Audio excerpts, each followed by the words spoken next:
Testing 1 2. Testing 1 2. We should be live. Hello again. So I kind of almost forgot I was supposed to stream tonight. I'm quite a little tired. So I'm going to play the most simple game that I can just turn my brain off. Minecraft.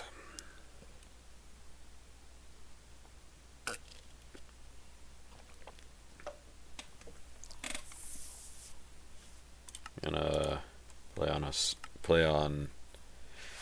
Minecraft again. Oh god, I am in hell again.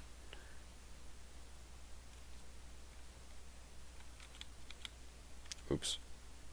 There we go. I swear there's a magic button here, but I don't remember which one. Oh well. Let's switch scenes here. There we go, the Minecraft. And because Minecraft is very quiet and simple, I'm going to play some music.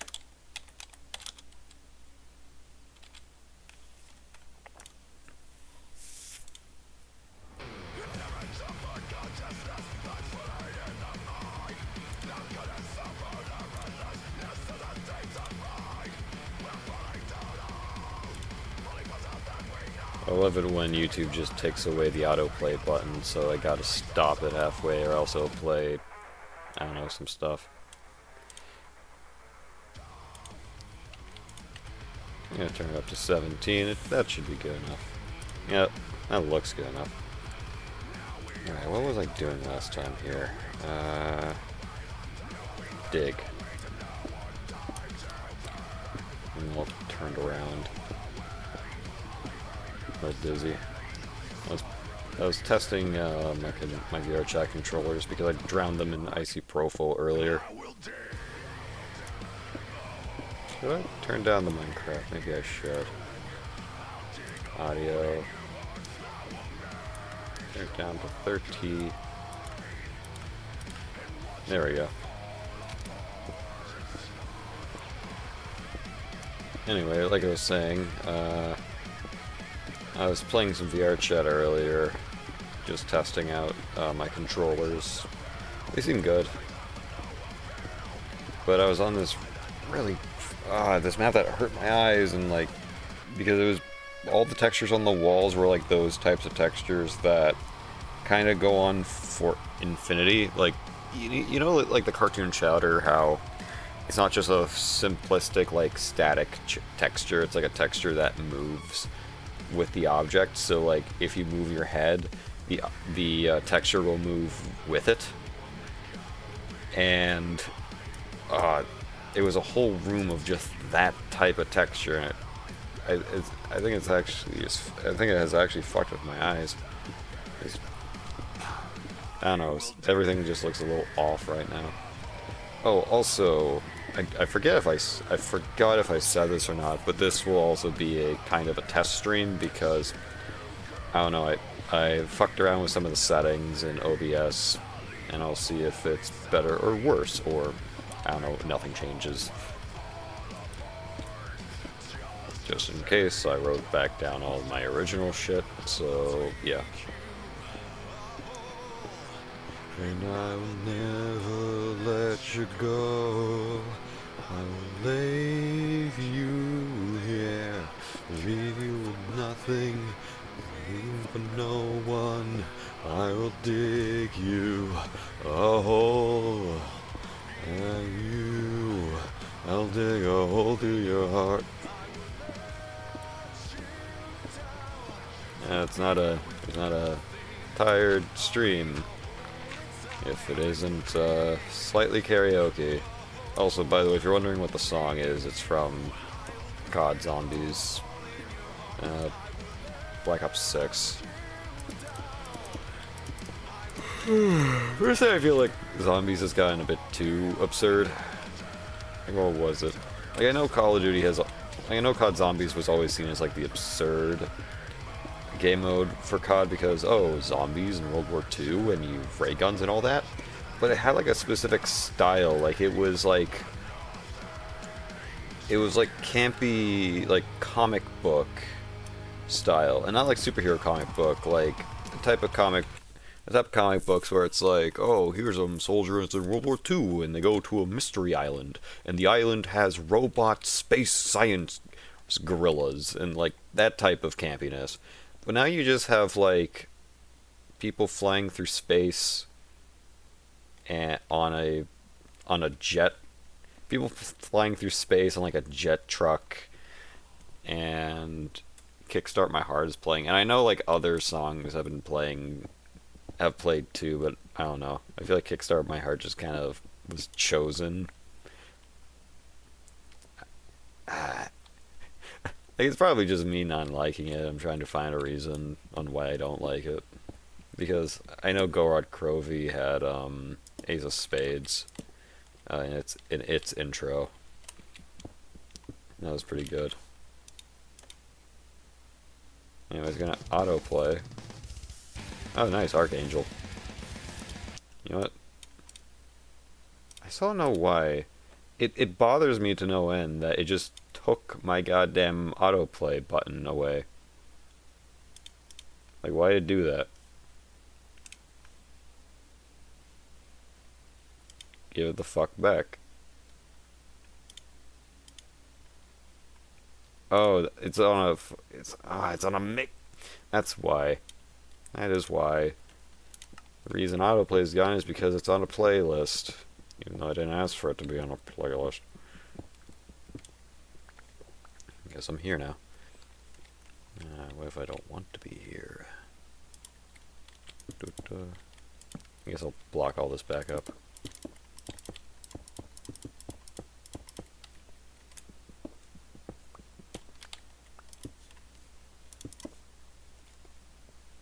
Gotta dig out the sides.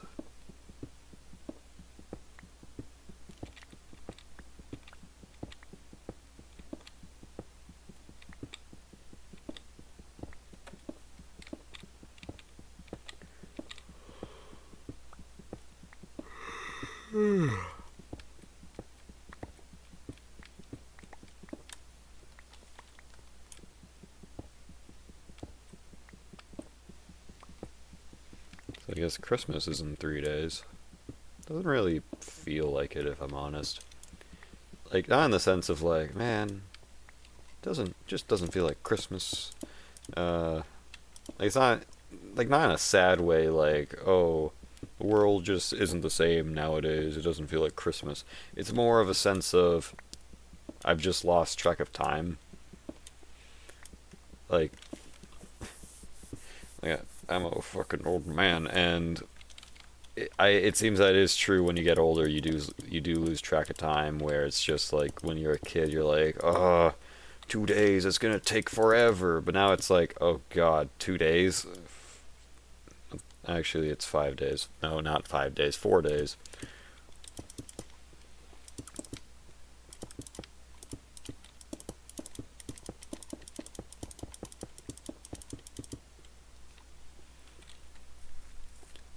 But yeah, luckily I haven't lost too much track of time, because I have like gifts for family and all that.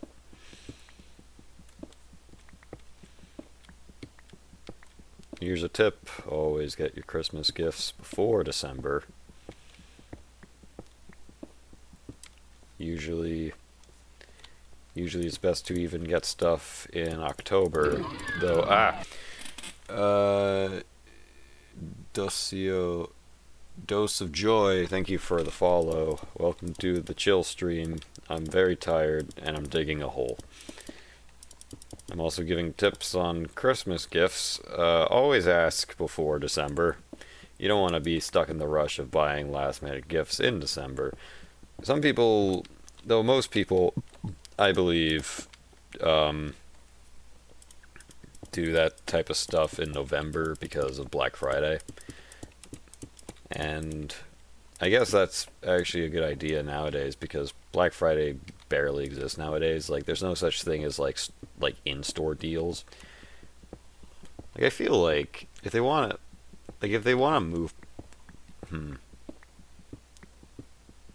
I'm thinking here. It feels like correct me if I'm wrong, I don't think there's actually in-store deals for Black Friday. Because there was always, like, Black Friday in the 2000s and even the 2010s for a bit of it. For the good chunk of the 2010s. There was always, like things called door crashes where it's, like, stupid good deals. Where they only had, like, so much stock of them. But nowadays, it's, like, Black Friday, there's nothing on sale. Like, absolutely nothing. Like, nothing good, at least. And also, sometimes they just lie about what's on sale for Black Friday. Like, I genuinely saw online some like, game or something that was either on sale or on clearance, like, before Black Friday, but then they said, oh, Black Friday deal, and nothing changed on the price. Like, it was actually just a scam.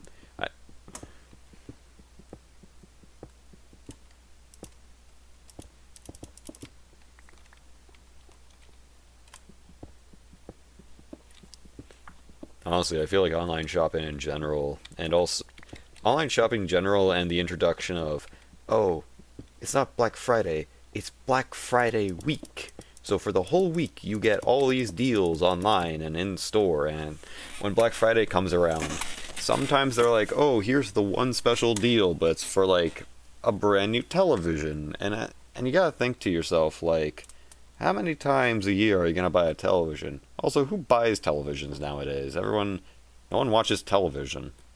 It's too fucking expensive.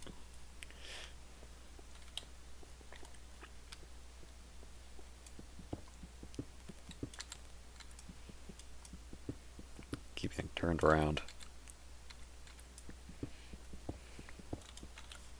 was gonna put on the Wario World soundtrack.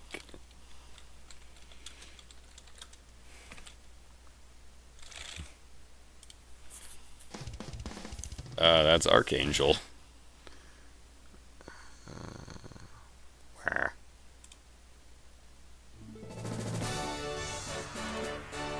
Where?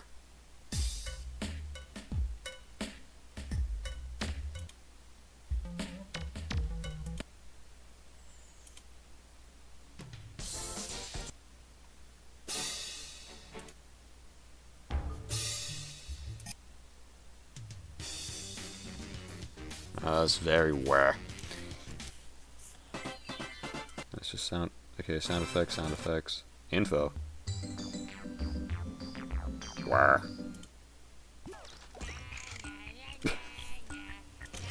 This is Wario World.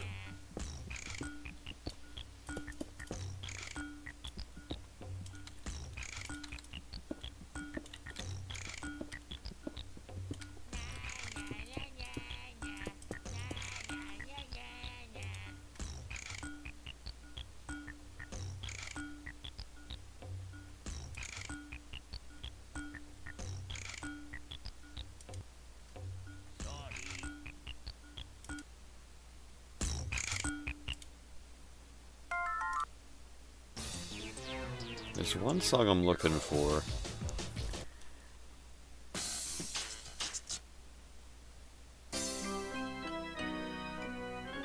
Oh god.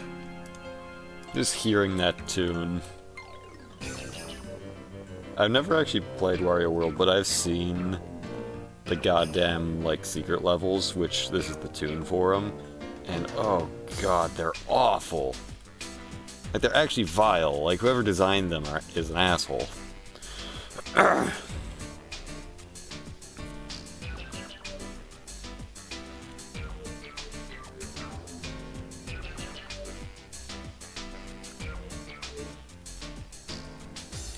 Music might be a bit too loud. There we go, I turn it down by 5.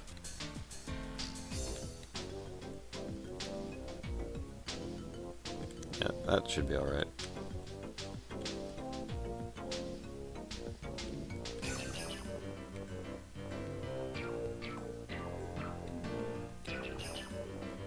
I was thinking that I'm tired.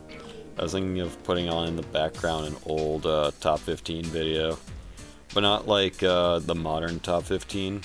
So I guess for a little history lesson on Mr. Birkin Foot Lettuce, or Mr. Number 15, Chills, actually, he kind of got that voice,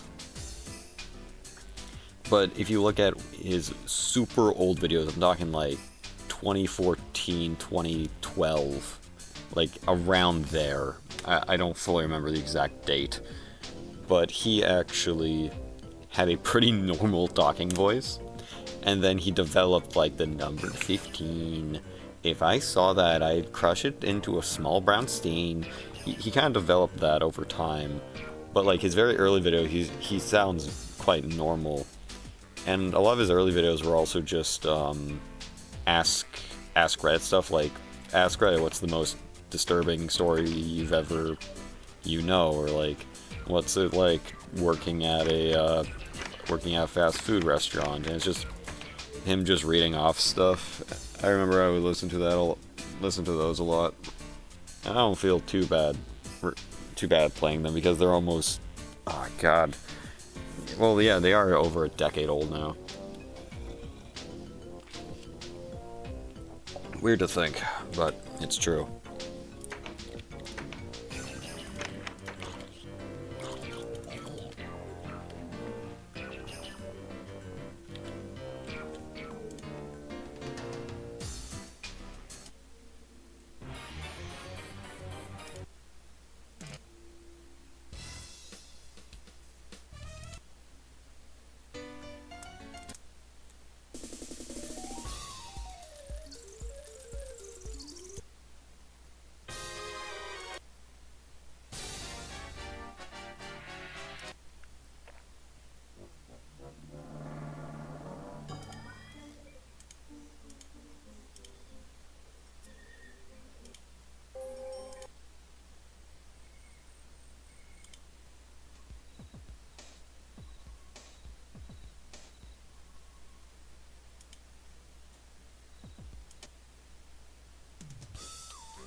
You know, I'm gonna go find an old top 15 video.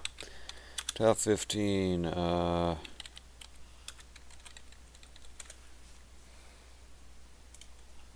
god, it's all fucking YouTube shorts.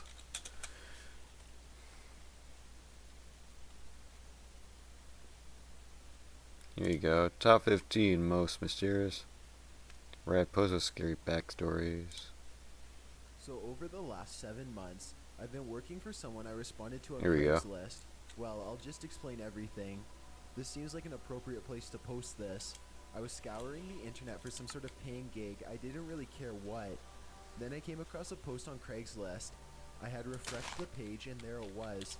Someone was looking for a person to come by and feed their pets. I assumed they were going But it out wasn't a of town or pet, it was something. some So I bald contacted fat them guy. and left my number through email. I got a response immediately in the form of a phone call. The caller was a man who explained to me that he was moving out of town and his parents had cats they wanted fed daily. I gave the man my name so he could run me through a cursory background check, and in about 20 minutes I was hired. I went there the next morning to get all the instructions and whatnot, and met the man I spoken to on the phone. His name was Ben. Ben explained to me that He would drowned. never be able to care for his parents' cats, and that his parents needed to focus on themselves, so I was being brought in to take care of that. The money would be left on the kitchen table at the end of every week, $200 a week, just to feed some cats, I know, right? In addition to that, money for more cat food would be left for me as needed. Then he told me the first thing that I thought was strange. I was to come at exactly 10 a.m. every day and be gone by 10 a.m. And I was never, under any circumstances, to interact with his parents. He told me that when I'm in their home, they will be in their chairs in the living room watching television, and that I was not to disturb them, ever. He asked if any of that would be a problem, to which I assured him it wouldn't. He then showed me the area in which the cats eat. There were 4 cats, and where the food was kept. While not rude in the least, he was very adamant that I not explore further in the house, to which I assured him it wouldn't be a problem. He ushered me outside and showed me where the spare key was in case the door was ever locked, but he told me that was very unlikely to happen, and with that he expressed his hope that I could be trusted one last time, shook my hand, and told me to be there at 10 a.m. every day starting tomorrow. If I was ever unable to make it, call and leave a message on their home phone, to which he gave me the number. I shook my head and was on my way. The next day came and I went inside at exactly 10 a.m. I walked into the house and immediately to my right were Ben's parents, sitting in recliners, facing away from me, watching some kind of game show.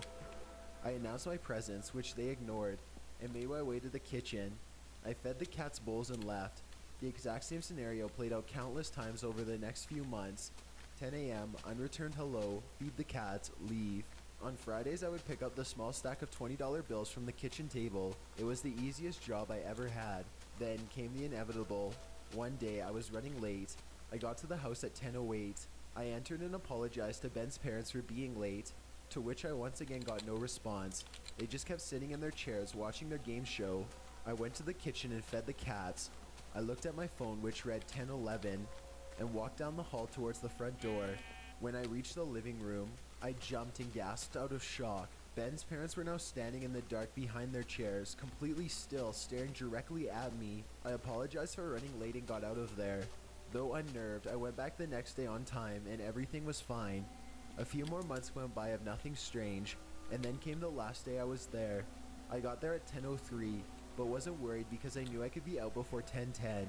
The problem came when I was in the kitchen and I heard someone whisper the words, "Help me." It startled me and I jumped, looking around for the source of the cry for help. I saw no one around, but I heard it again, and then a third time. I began looking around before realizing I was running behind. I looked at my phone and it was 10:10. My heart sank to my stomach when I looked down the hallway and saw Ben's parents for the first time in the light. They were grossly emaciated and pale, looking completely malnourished. They were essentially walking skeletons. I apologized for taking so long and said I'd be on my way, but they just stood there, blocking the way to the front door. I said I would take the back door, which was located in the kitchen, but when I went to open it, it required a key to open from the inside. Seriously, it was at this point that true panic set in. I looked behind me, and the parents were now about half a foot away from the entrance to the kitchen, and I had nowhere else to go except for what I presumed was a door to the pantry. They had blank stares across their faces, and their eyes looked as if the life had left them a long time ago. In a last-ditch effort, I went to the door that I thought was the pantry, and found it led to a staircase leading into a basement with, of course, no you're light. fucked. As soon as I opened the door, there was a horrid stench that washed over the otherwise clean air I was standing in. I carefully went down the stairs and looked for a window, but they were all nailed shut. I happened to look back up the stairs, and the parents were now standing next to each other at the top of the hallway. It was truly horrifying. I pulled out my phone and called 911, not knowing what else to do. And when I explained my situation, they said they would send a car out immediately, and to stay on the phone while they connected me to the unit en route. I ran into the dark basement using my phone as a light. It didn't provide too much illumination since I was in the middle of a call, but it was just enough. There were racks of junk that lined the basement, separating it into almost aisles. I went down to check if any of the windows were possibly loose, like I'd be that lucky. Then I turned the light around and shined the light in front of me, and I was inches away from the parents' lifeless looking faces. I let out a scream and ran in the other direction, and tripped over something, sending my phone flying from my head. Of course, it landed face down so I couldn't find it. I ran back up the stairs and into the kitchen, looking back and seeing the parents standing at the bottom of the stairs with slight grins on their faces. I ran down the hall to the front door and flung it open, screaming when I saw the cop standing right in front of me. He asked me if I was the one that called as I pushed past him to get outside, and I told him I was. I looked in the window and saw the parents sitting in their chairs, watching their game show. I explained that these crazy old people had trapped me in their house and were chasing me around. The cop went in to talk to the parents and look around while I sat in the cop car. He came back out about 5 minutes later and asked if I was sure someone was chasing me. I said yes, I was absolutely sure that it was the two old people that lived there. He informed me that the people that live there, the people in the chairs, have been dead for quite some time. I asked what the smell in the basement was, and he said there was another body down there. Backup showed up. I gave them my statement and explained how I'd been coming there every day for months and months to feed the cats. I told them to call Ben, the homeowner's son. I gave them the number and it was disconnected. I found out a few days later that the body in the basement was Ben. What I don't get is, who's been paying me? This last May, my high school had a lockdown. I was homesick at the time. Fucking My ghost knowledge of the cash. events that happened that day come mostly from what I heard through administrators and classmates after the incident. and the text messages I received during it. The administrators haven't disclosed much about the situation, which is only making the rumors surrounding this worse. After months of trying to make sense of all this, I am just tired and confused. Maybe someone out there reading this can finally help me. I'll try to provide as much background information as I can in order for this to make sense. I had been texting my best friend Andrew all day while vegging out on my bed with Netflix playing in the background. He first texted me about the lockdown at 11:27, which means he would have been in 4th hour Spanish class. That's funny about this, Meaning that the seniors is had that this just is seen as graduated. like His class pretty was quite normal now small. to just Only 6 students have stuff in the besides him background, in not it. really say anything Before about the it. text we sent to each other When that back in the day, starting there's at people like, 11:27, what was his name, Jinxie? him, dude, Where holy shit, Jinxie Lindsay, would have cry, Lindsay, got like me, grilled and like him, dragged school across just the went to internet lockdown. for like how Me, lazy like, his yeah, content like, was. But now it's just normal for streamers to do this shit. The PA came on during class and said, "Students I wonder where that guy is. please go into Is he still level doing 3 stuff? lockdown procedure." Or did he like He's disappear on from a the net? drill. Like everyone's in the corner. Me. Who knows? Wait, level 3? Also, whatever Doesn't happened? that mean someone's in the building? Oh, for Shit, fuck. man, I'm shaking now. The school better not be Great. messing with you all. Him. It's so quiet now. There isn't a sound in the entire building. This doesn't seem like they're faking us out. Me. I just told my mom. She hasn't heard anything about it yet. Him. Wait. I can hear someone walking down the hallway. Probably the office people coming to let us out. Me. What if it isn't? Him. Seriously, stop, Lindsay, you asshole. Me. Sorry. You probably have nothing to worry about though, man. Him. I can hear them going down the hallway, turning all the door handles. Me. Yeah, that's what they do during a drill. Make sure the teachers all lock them. Him. They are talking. Me. Yeah, then it's definitely administrators. Wait, I got distracted. I was focusing on the door. It's all Is this talking about a gibberish. school I shooting? don't think it's even in English. What the hell? What the fuck? Me. Drew, you guys are okay though, right? Your door is locked and lights off. Have they gone in any other classrooms? Andrew, hello. Him. My mom isn't answering. Someone next to me is crying. He's outside my classroom. Me. Don't make a sound, okay? Andrew. Did he leave? Hello. Andrew. Andrew, hello. Please text me back. Andrew. He never responded. From what I've been told, the school eventually came out of lockdown mode. When they went around to each classroom to check in, Andrew's classroom door was still locked. They called out to the people inside and received no response back. They disappeared. Firefighters eventually knocked the door down. When they got in, there was nobody inside. The whole classroom was empty. Officials have offered no explanation as to where they are or what happened. I guess most people in town eventually moved on, shifted their attention elsewhere. It seems as though no one even cares anymore, but I still do, and I need answers. I need to find my best friend. Have you heard the story of the secret NES game, Ladder to Oblivion by Max Shepard? The internet Oh, I says remember there this are one. 91 unlicensed NES games, but I know that's not true. There's one more, and I've seen it. It's real. At the end of this story, I'll show you a picture of it. By then, you'll May I understand see why it? I'd never play it. But first, the backstory. As you probably know, when Nintendo released its Nintendo Entertainment System, or NES, in North America in 1986, it created a worldwide phenomenon. It had already sold over 2.5 million units in Japan, and the success of the system in America single-handedly revitalized the struggling video game industry. By 1990, 30% of American households owned the NES, beating the percentage that owned personal 30%? computers by 7%. Mine was one of those Was that- households. Honestly, it's right. I remember don't my know dad if I can bringing trust the that. NES home for the Sounds first cool, time, though. beaming with pride. I was in complete awe. I remember sitting in our sunken living room and playing Super Mario Brothers for hours upon hours, never sitting too close to the television for fear that my eyes would be damaged. That's what my mom said, at least. What I didn't know then was that making games for the NES was big business. Part of the reason the NES was so successful is because Nintendo actively courted third-party developers for its fledgling system, and because it possessed a near monopoly on the video game market, it was able to enforce its standards and policies with an iron fist, so much so that the United States Department of Justice actually started looking into Nintendo's business practices. When the FTC got involved, Nintendo changed some of the strict terms of its agreement. By Nintendo's count, there are 671 licensed games for the NES, That list grows to 677 if you include the 3 10-game games that were only temporarily licensed, plus the several others like Miracle Piano which were left off Nintendo's list. To enforce its licensing standards, Nintendo created the 10NES authentication chip. When the chip in the system detected the chip in the game pack, the game would be playable, otherwise no dice. As you can imagine, many companies either didn't want to pay the licensing fee or were rejected as officially licensed partners by Nintendo based on the quality of their games, hence the 91 unlicensed games. You can see the list of them here. To skirt the protection of the 10NES chip, They don't show some them. companies configured their hardware to create a several millisecond voltage spike that short-circuited the authentication chip for just a moment and allowed the game to be played. Interesting stuff, right? I thought so, and so did my dad.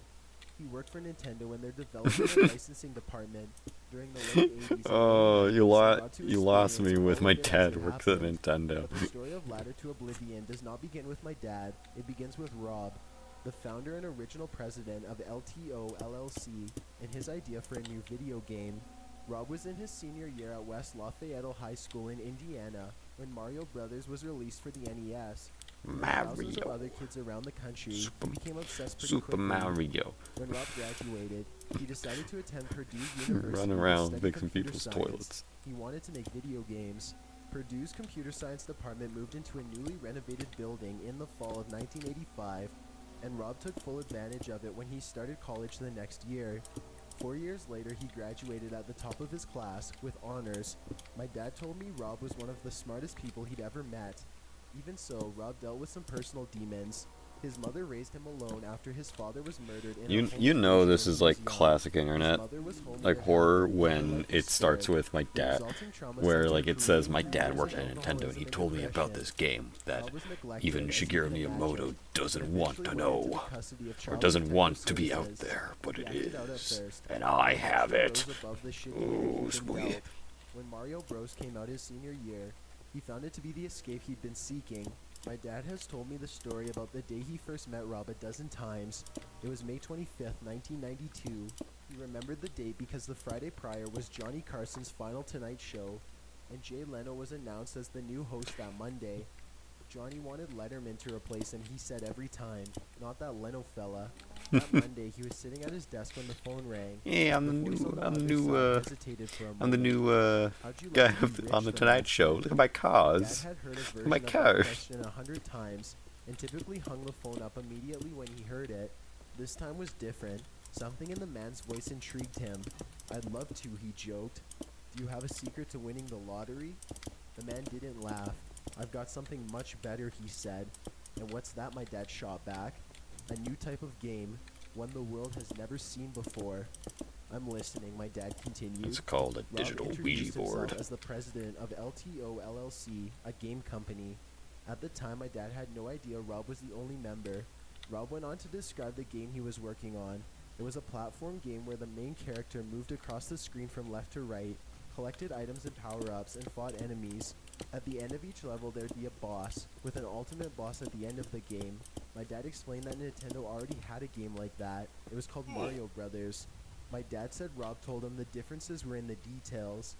The game would start with a young Just like man the who devil finds is in a the strange details. wooden ladder protruding out of the ground. When he climbs down the ladder, he realizes he can't go back up again. The only way is forward.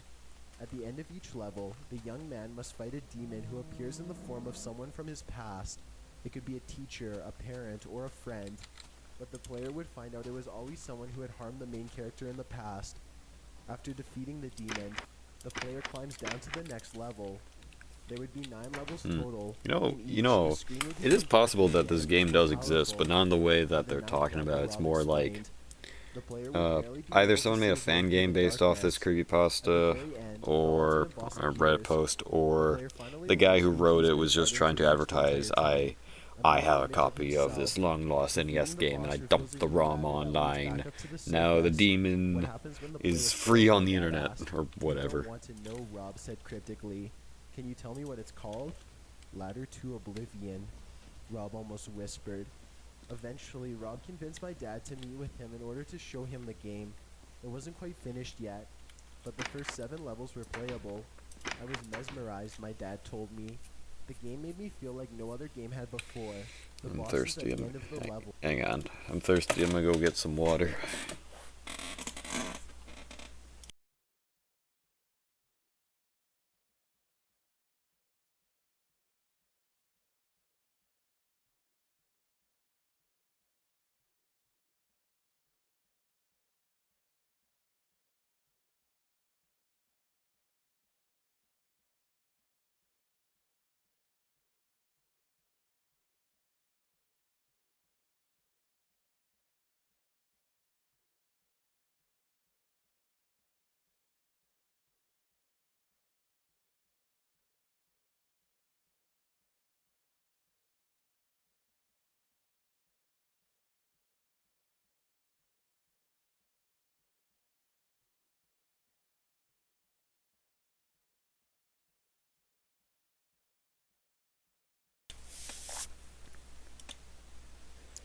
I've returned. Oops.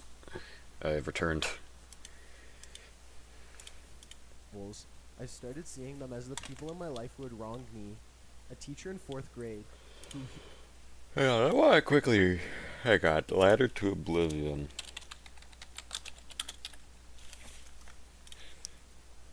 Have you heard of 9 years ago? Wow.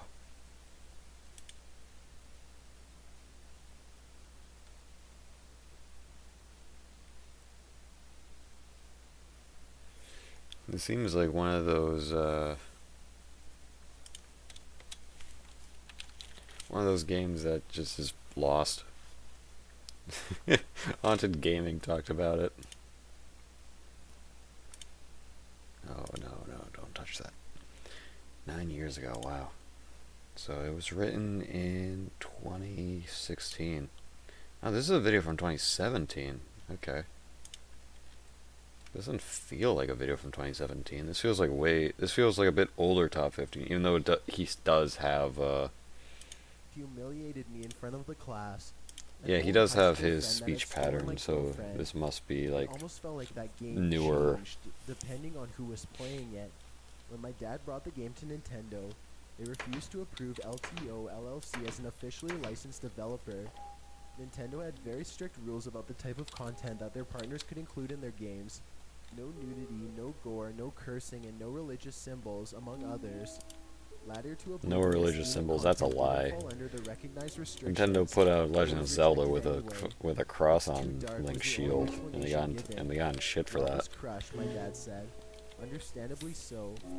He'd worked on Also, Castlevania is a for the thing. better part of 3 years. My dad told me the day of the final rejection was the last time he'd ever spoken to Rob. He never saw him again. I begged him several times to try and get in touch with Rob. Well, technically that's piracy. The Bible Games cartridge. He'd say, averting his eyes. I'll see if I can dig up his number. I believed my dad all these years. Alright, I got a ladder. The NES game that never It's was related. ended the day my dad said it did. Yesterday I found out I was wrong.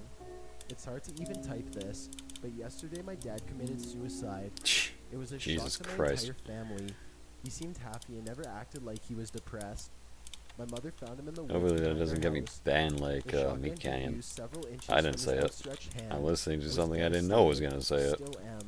Last night I went to the one place where I don't know, felt maybe. closest to my dad, his study. Yeah, We'd spend hours in there playing old I'm worried NES about it. games And I'm and thinking reliving about his it. days at Nintendo. On a whim, I ended up grabbing Mario Bros. Out of its case. I was going to play a final game in honor of my dad. When I flipped the door Gamer. open, I found there was already a game inside. My dad never left games inside the console. He said it made them wear out quicker. It was Ladder to Oblivion. The art was just how I pictured it all of those years. An 8-bit image of a ladder descending into a raging fire. A note was taped to the back. The note contained the real story of Ladder to Oblivion, the NES game that did come to be. I considered transcribing the entire thing, but realized that would be disrespectful towards my dad. The note was addressed directly to me. He'd meant the words within for my eyes only. Plus, the words are dark. They aren't a proper representation of my dad at all. I hope you don't mind that I paraphrase. The day of the rejection, my dad went and saw Rob. He was totally obsessed with Ladder to Oblivion. After a lengthy Is discussion, this just Rob asked my dad to This feels join like TikTok LTA content LLC where as it's a like partner. those It was videos Rob's where it's plan like all Peter along, Griffin and was the talking reason to he you asked my about dad like at the computer beginning if he safety wanted to and be rich. uh, Together, they and like mass complete Ladder to surveillance Oblivion and released it as an and mass unlicensed game. surveillance, My dad knew but all about Nintendo's instead of authentication chip and parkour, how I'm to work listening around it. They with like both Minecraft understood that parkour, but many of instead the of that, I'm companies that listening to produce old unlicensed Top games, 15 building a like fucking Cubian, giant robot in Atari Minecraft. Software Branch, and Color Dreams, Bunch Games, Wisdom Tree, they changed their names every so often so people would forget about how crappy their previous games were. Actually did very well in the market. They knew the risk Yeah, I don't know. that Nintendo could come up with a solution I that probably would won't lock stream for Ladder to long Oblivion anyways. out of the NES forever, I but I were only willing chose to this. take Oh, it.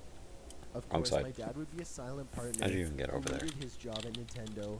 It's what paid the bills after all. In 7 months, Rob finished Ladder to Oblivion.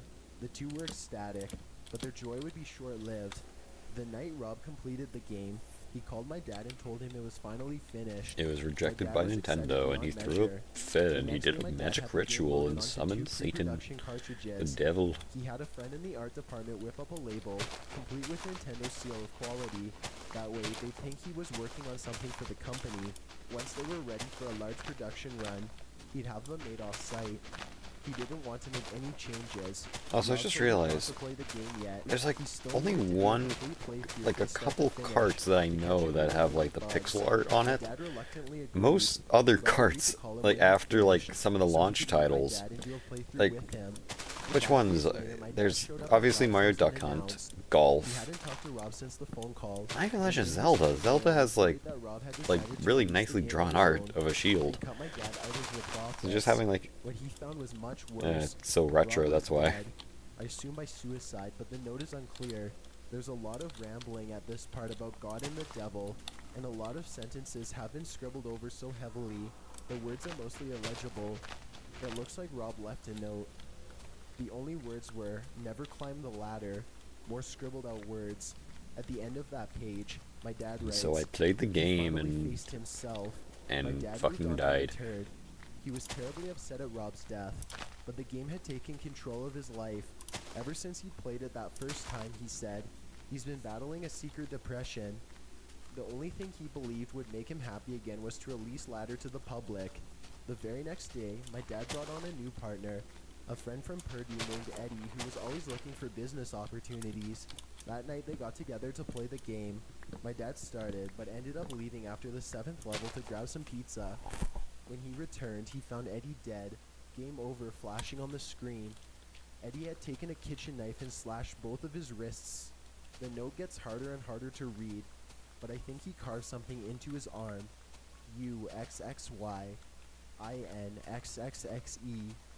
I'm not sure what that means. He says at that point, he was convinced the game was responsible for both Rob and Eddie's deaths, as well as his worsening depression. He tucked the game away, vowing to never play it again. He couldn't bear to get rid of it though. I was 5 at the time. I obviously I don't was remember 5 any years of this old. happening. I but love do Mario remember so us much. moving around that time. My dad quit his job at Nintendo and we moved out of town. For 24 years, my dad kept his promise. He never played Ladder all the way through until yesterday. I'll include the end of the note here. You can draw your own conclusions.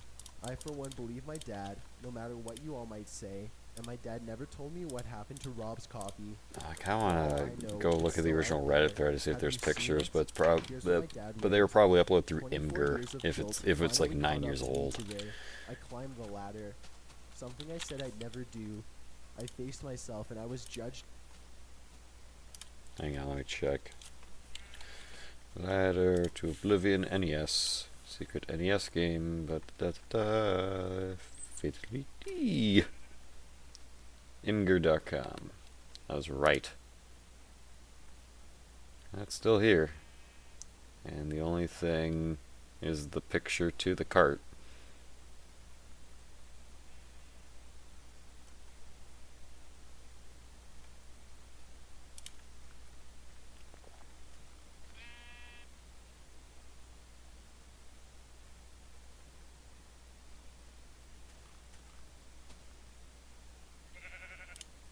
Unworthy, just like Rob, just like Eddie. There's something wrong with the ladder, almost like consciousness. It's more than just the sum of its parts. It looks deep inside you, too deep for light, to the places you didn't know existed. Son, I don't want to die. I XXX to live. But my shotgun is sitting on the floor beside me, and I can hear it speaking to me. It sounds XX sweet. Its voice is a XXXEN apostrophe S song. If I can ignore it, I'll tear up this letter, and you'll XXXXX space XXXX the difference. I'm sorry I lied. XX space XXX. I'm sorry. XXX space X. Lot of things. Please know that I love you. XXX XXX. Move on. I'm going outside. I can't XXXX it. Please. This all happened about 3 hours ago. I moved back in with my mother about 2 weeks ago due to my lease ending at my apartment, and my girlfriend and I splitting up about a month before the end date. She took the place that we looked at together, and since she had put down the security deposit and paid everything up front, I didn't have a lot of say in the matter. My mother offered to let me stay in her spare bedroom for a month or two while I get back up on my feet and save until I can get my own place. This was a disaster waiting to happen, and my mother and I don't live well together. Without any options on such short notice, I took her up on her offer and moved in. It's a small town house tucked away from the main roads, about 5 minutes away from anything of interest. It heats up like a sauna during the day, and so I didn't spend much time there unless it was an evening or my day off. Thankfully, I work from 8 a.m. to 7 p.m., so I don't bear the brunt of the heat. Mom works from 5 a.m. to 4 p.m. herself, and she's usually going to bed by the time I'm home. And the less interaction we have, the less chance we butt heads. But that all changed tonight. 2 weeks in, and my mother and I have lived surprisingly well with one another, which is a far from when I was in high school and growing up. She asked if I would go to the store with her since it was finally cooling off.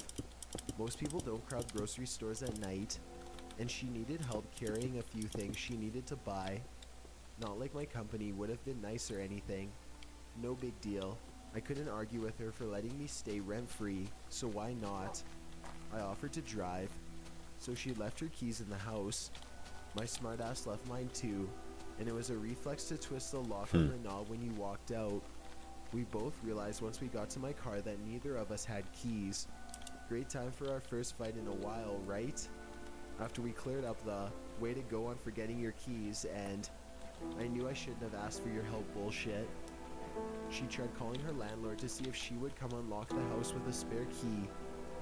While she did that, I walked around to the front door to see if by some miracle it was unlocked, but no luck. The landlord is out of town, we find out. So we call the landlord's son to see if he has a spare, and he doesn't either. Awesome. Thankfully, my mother has a back deck with furniture, and I had my cigarettes, so we call a locksmith and decide to wait it out. Now to describe it definitely needs to be taller. The townhouse is 2 stories. From the table and chairs on the back porch, we're about 10 to 12 feet away from the back door. I like how the stream went from digging a hole to building some legs. After a few more minutes of complaining at I didn't even dig that hole for long. It was only like, what, 5 minutes? It's about 9:15, and so it's decently light outside. I can see everything fairly well, and I see the blinds start swaying slightly. At first I thought I was crazy, and didn't say anything. I thought it out and remembered I had left my fan on, and it rotates to cover the whole bedroom, and regularly blows the blinds a bit. My mom and I start talking about work, friends, life in general, and I catch the blinds moving out of the corner of my eye again. Something happened here. But this time, one of them is held up, and I make out the distinct shape of a face. I stand up, walk over to the side of the house, and try to get a better angle. But the blinds slide back into place as soon as I moved. It's about 9:30 at this point, and my mother keeps asking me what I'm doing, why I'm pacing in the yard. I'm thoroughly freaked out, and I'm convinced someone was in the house, in my room, watching down at us. Despite my better judgment, I don't tell my mom. Instead, I come back and sit down, act as natural as possible, and wait to see if I'm not slowly going crazy like my dad did before he ran out on us. In consecutive 5-minute intervals, I glanced up at the window to see if there was any more movement. By about 9:40, my mom's getting cranky as hell waiting for the locksmith and started laying into me about forgetting my keys. I'm so far away from giving a shit. It's dark outside and we didn't leave any outside lights on, so it's getting darker and I'm already creeped out. The only lights in the house that were left on when we left was the living room and the dining room. My bedroom light was off, and at 9:45, when the locksmith finally showed up, I looked back up at my window again, and the light was now on in the spare room. The locksmith unlocks our back door. My mom grabs her debit card and pays him, and I beat her to the door before she can go inside. I tell her to wait for me to check things out, and before she can start complaining, I tell her, "Mom, I saw someone through the window while we were waiting for the locksmith." Color drains out of her face, and I step inside, grab the keys from the computer where I left them right inside the door, and I Why shut would you the not back call door. the police? We walk over to my car, parked about 50 feet away on the street, and I retrieve my pistol. Oh, I always of course. conceal carry, and I have one firearm in the house and one in my vehicle at all times. My mom sits down in my And car, I'm calls proud to 911, be an and I go back to the American. house, armed and ready to deal with whoever was in there. I checked every room, inside every cupboard and drawer, the bathrooms and closets, and finally my room. Nothing. No one is hiding anywhere, and I'm starting to think I'm actually nuts for a second, until I check my bedroom closet and find my second gun missing. Okay, red flag. I get the hell out of Dodge at that point, come blasting down the stairs, and that's when I realize the front door is unlocked. Blasting was down the definitely the stairs. first These thing I man checked when we shooting were shit locked down the out, stairs. and now it's Shooting not. random things. Someone was definitely here. Cops have been called and arrive after about 10 minutes. We explain what happened, and obviously decide not to stay there tonight, but they checked everything out before we left. No signs of forced entry, and the only thing we could document as missing was my gun. What do I do here? We're not going back to that house. I'm damn sure of that. But Jesus Christ, man, I'm spooked as hell. I'm writing this from my phone and we're at my aunt's house, and now we have half our damn family going nuts over this too. Not how I wanted to spend my Thursday night. Sharing this experience from literally last night because A, it's creepy as hell, at least for me, and B, I want people to learn from my experience. This is a precautionary tale. I understand that this was my fault, but maybe if I can help one person by telling my story, it's worth it. I don't drink as a general rule, but once a month or so I'll go out with friends and binge. My friends and I had a great night at a bar in a city, and they left. I was chatting up a cute guy, so I decided to stay. I went back to his place. Post-coitus, very unsatisfying for anyone interested. I'm ready to head home, so I call an Uber to pick me up. I don't know where I am. I know the city I'm in, but not my exact location. I order the Uber, but it's taking forever. Requesting, so I cancel it and try again. Pretty soon a car pulls up. I drunkenly mumble something like, this the Uber? And I hop in. Mistake. Ubers apparently are supposed to have some kind of marking on the vehicle. The guy pulls away and starts driving. We're chatting, I'm fumbling for a cigarette, and the next thing I notice is that we're headed on the highway, but in the exact opposite direction of where I thought we needed to drive, and we're going a solid 90 miles per hour. Then I get a call from my Uber driver. He's there, and I'm not, because I'm in a car with a nutcase. I start texting my friend frantically counting off mile markers for her. Then I realize that's going to do jack, because she's probably drunk too. So I call 911, but I realize this guy is crazy. He's refusing to let me out of the car, so I've got to do it on the sly. It's been 40 minutes now. I'm terrified. I don't know where I am. I don't know who this is. We're driving at over 100 miles per hour, weaving in and out of traffic. This guy is trying to get me to hang up my phone call. Yo, get off the phone. Who are you calling? Better not be a snitch. And also smoking pot. So I don't want to do anything that might provoke a violent reaction from him. I start chatting to the 911 dispatcher as if it's my friend, praying that they'll catch on. Hey girl, it's me. Yeah, I'm with someone right now. We're driving past, insert highway exit here. No sweetie, it's not my Uber. I thought it was, but it's not. It's a shame you can't come and meet me and bring friends. Thanks sweet baby Jesus, the operator catches on. He gets me to stay on the phone while he sends cops, and we develop a code. If I see cops, I'm supposed to casually put my hand out the window, which looks semi-normal because I'm smoking a cigarette. We pull into some random little housing complex, and he busts out some powder and forms 2 lines. I now have confirmation that he does drugs, which means he's probably emotionally volatile. I relay this to the operator in code. Oh girl, I wish you were here right now. This guy just busted out the coke. You'd love it. He's taking a really big bump. Man after my own heart, etc. Pretty soon I can see the lights from the cop cars, so I start waving my hand out the window. At this point, I don't care if he's onto me or not. I don't know if he has a weapon, but I slump down in my seat just in case things get hot. The cops surround I us, think that's get him tall out of the enough. car, and then, once it's Just safe, start the they other side. extradite me as well. They whisk me to the hospital for a drug test and evaluation, and that's where my story ends. On my way to the hospital, as I'm explaining all of this to the officer, I find out that this guy's 40-ish years on this earth. He's been in federal prison for 30 of them for violent offenses. I want people to learn from my mistakes, and if nothing else, call 911 and stay on the line. TLDR. By being drunk and stupid, I got into a car with a violent felon who may have been trying to kidnap me. With some quick thinking on my part and a 911 dispatcher sent from the gods above, I'm okay. I don't have much by the way of proof, but here's a screen cap of the text I sent my friend, as well as my hospital band. On the second pic, you vaguely see a bruise forming from where he attempted to physically grab the phone from my hand at one point. Last year when I was moving from my apartment to my house, I dropped my box with my laptop and it was damaged beyond repair. I definitely didn't have the money for a new one, so I went on Craigslist to find a cheap deal. After hours of searching for one that was decent and affordable, I found a Windows 10 for only 25 bucks. I was Oh, a astonished. Windows 10. I emailed the owner right away in hopes it hadn't been bought at such a good deal. I was in good luck because they miraculously hadn't sold it yet. I was ecstatic, and when I went to pick it up, I asked the man why he was selling it for so cheap, and he said his sister had recently passed away, and they were cleaning out her house, so they were selling different things from her house.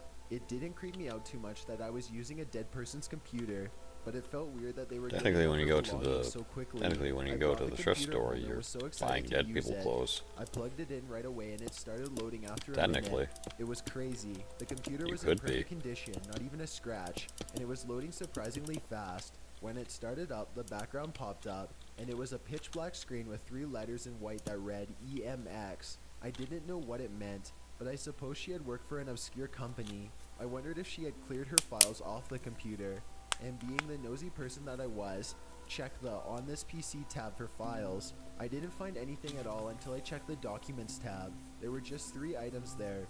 The first item read, Case 322 Experiment.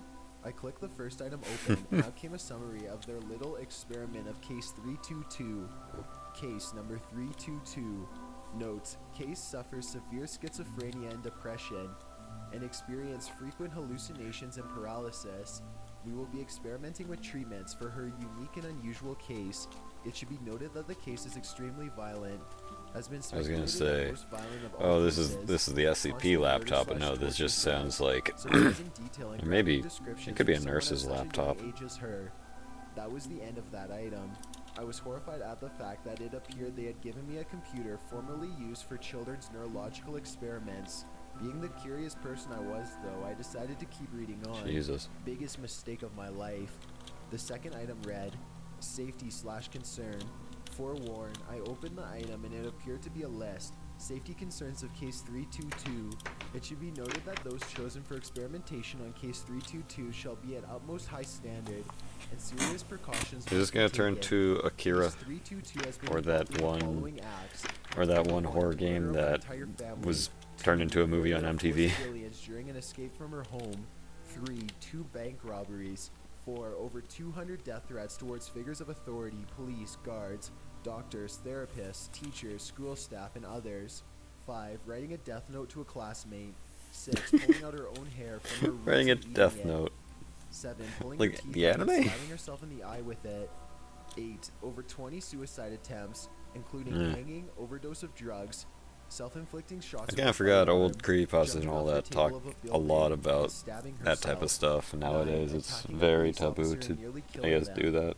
Well, As expected, sort this is not a sort full of. list of offenses, If you but are the most like prominent. don't say the right When if you don't conducting say the words experiments, do not exactly, leave then you can keys talk about them all you unattended and want. do not But take eyes off of her. yeah.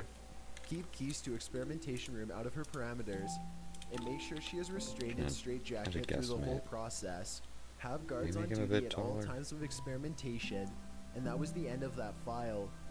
I then understood they weren't dealing with a normal messed up kid. They were dealing with a serial killer, a psychopath.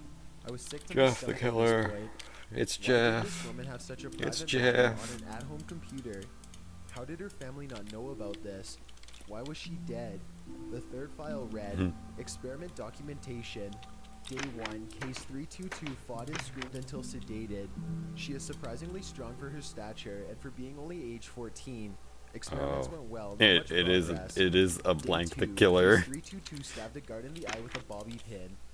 Cases no longer allowed hair utilities. Cases that have head shape to prevent it being used as a noose or strangle slash choking slash suffocator weapon. After proper sedation, we found a serious neurological phenomenon in her brain, most likely the cause of her issues. Day 3. Case 322 woke up from sedation during experiments and played asleep as she slowly attempted to escape from restraint. Patient sprung up in middle of experiment, tackled the doctor and broke their hip bone before being restrained by guards. Doctor to receive compensation. Sedation will be amped up several milligrams and restraining methods are to be more advanced. Day 4, 2 guards and a nurse were killed in an escape. Building was put on lockdown. Case was found hiding in a cleaning closet. Day 5, experiments are becoming increasingly more dangerous for the team. We are debating the end of experiments for safety reasons. Case 322 is by far the most severely, and please excuse my improper tone, messed up and psychotic case ever speculated by our team. Day 6, case 322 is no longer allowed fingernails. Day 7. Okay. I know I'm about to die, but if I'm going to die, I am going to make sure these last few things are documented. Bruh. She killed the rest of the team. I am hiding in my locked office, but she is close. I can hear her footsteps. We never figured out how to treat this phenomenon. This is rarely ever, possibly never said in this field. Blank but the this killer person is syndrome. absolutely helpless. There is no cure. She is a lost cause. She's picking the lock right now. If my family ever finds this, I love you guys. And case 322 is out there somewhere. She's in. Goodbye, cruel world. And then just gibberish. This is case 322. Well, that's what they call me. I killed this piece of trash. Bleach blonde waste of life. She's dead. If her family is reading this, I enjoyed banging her head against the desk until she died. I love watching the life drain from my victims. And good luck ever finding me. I'm dropping her laptop off at her house so they can't use it for evidence. I know where she lives, and I'll find you too. And it ended.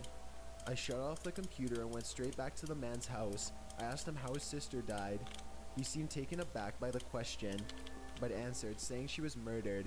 I gave him the computer and showed him the files. We turned it into the police station, and there has been an ongoing search ever since. Everyone in the area is told to keep doors locked at all times. Keep on the lookout for the girl. She is out there somewhere. They still haven't found her. I still have no The clue what EMX murderizer. is. The only thing that really still keeps me paranoid is the ending. And I'll find you too. Honestly, based off the description of how crazy she is, I can't tell you That's her like you'll catchphrase. believe her. Hang on. Let me begin by... I can't tell you I don't believe her. Okay. Let me begin by disclaiming I that I'm heard not some weird shit. schizophrenic. I don't have any psychological issues of the sort. If you aren't going to believe me, then don't listen to my story. For the past 6 months, I've really liked using guided spoken meditations to fall asleep. I always end up returning back. Oh, I've streamed for almost an hour. Let's see. Anything I can listen to? Just for like the last 5 minutes. Cryptids in Mario games. That's a video I'll watch after this stream. Let's see here. I'm just getting recommended a bunch of nonsense. Ah.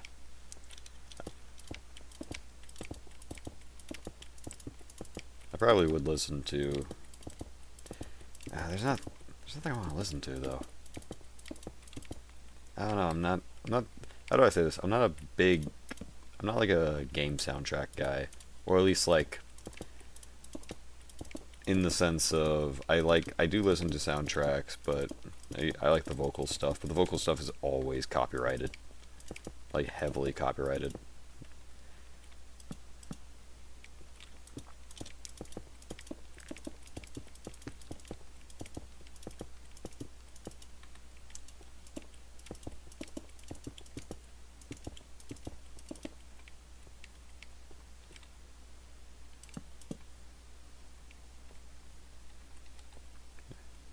Is this tall enough for?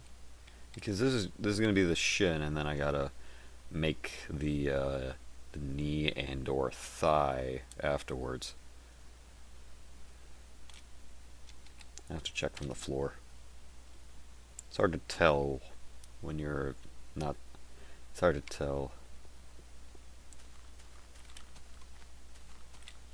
And I'll make them equal for now. Or, nah, you know what? Never mind. I'll just walk over here.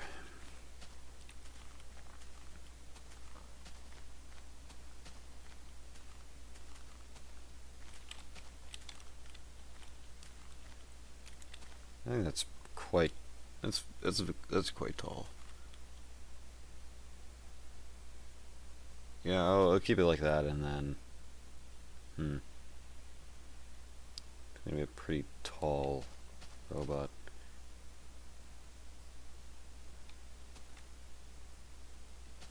Maybe that is the better height.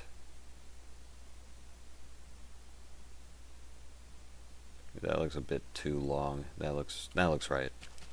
All right, I'll tear that down.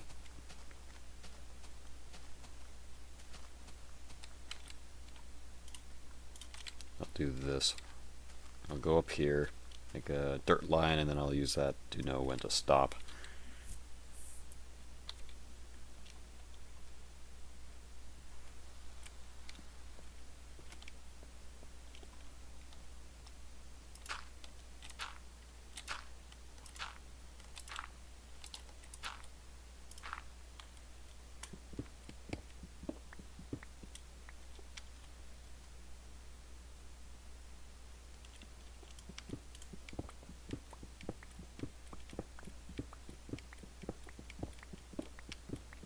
Maybe I shouldn't have dug up when I first got over here. Oh well.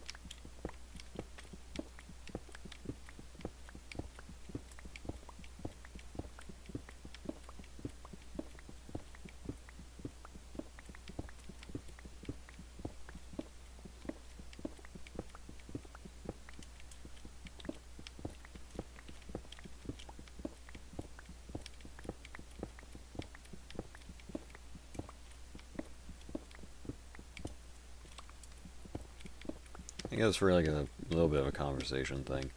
Fortnite has been crazy with the collabs to the point that I really think they gotta slow down. Yeah, I really think there will be a time, and I have a bad feeling it's sooner than later that there will be like not exactly collab fatigue, but more just like item shop fatigue, where there's just too much stuff in the item shop, and especially when a lot of it's very expensive. So I have like a bad feeling that a lot of like collabs just won't come back because of poor sales, because they keep releasing collabs back to back to back to back. Like what was it? Within like a week, we got Kim Kardashian, Bleach. We're getting Hatsune Miku, SpongeBob, Batman Beyond. We're gonna get back Doc Brown soon. And then also we have Sabrina Carpenter coming soon as well. And there's probably something else I'm missing. I think there's something else I'm missing. I just don't remember. But there's so many collabs, and like I know it's Christmas, so it's like, oh, this probably isn't something they would do normally. It's probably only something for Christmas that they're like, oh, let's release all the collabs, but let's not have them be cheap. Let's not have them be gifts. Also, them having it that you gotta open one gift a day instead of just having them pile up. That's really shitty. That sucks.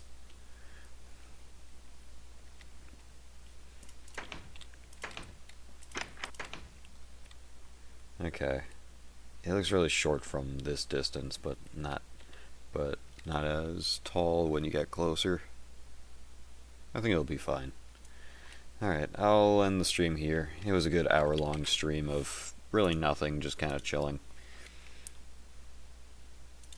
But yeah, I guess if you enjoyed the stream, if you enjoyed the stream or enjoyed the VOD, thank you for watching. As per usual, I watch. and I watch. I stream every Sunday night, roughly around 11. I also do surprise streams, also around 11. If you want to know when I do those, follow me on Twitter or Blue Sky. And yeah, thank you for watching, and I'll see you guys later. See ya. Bye.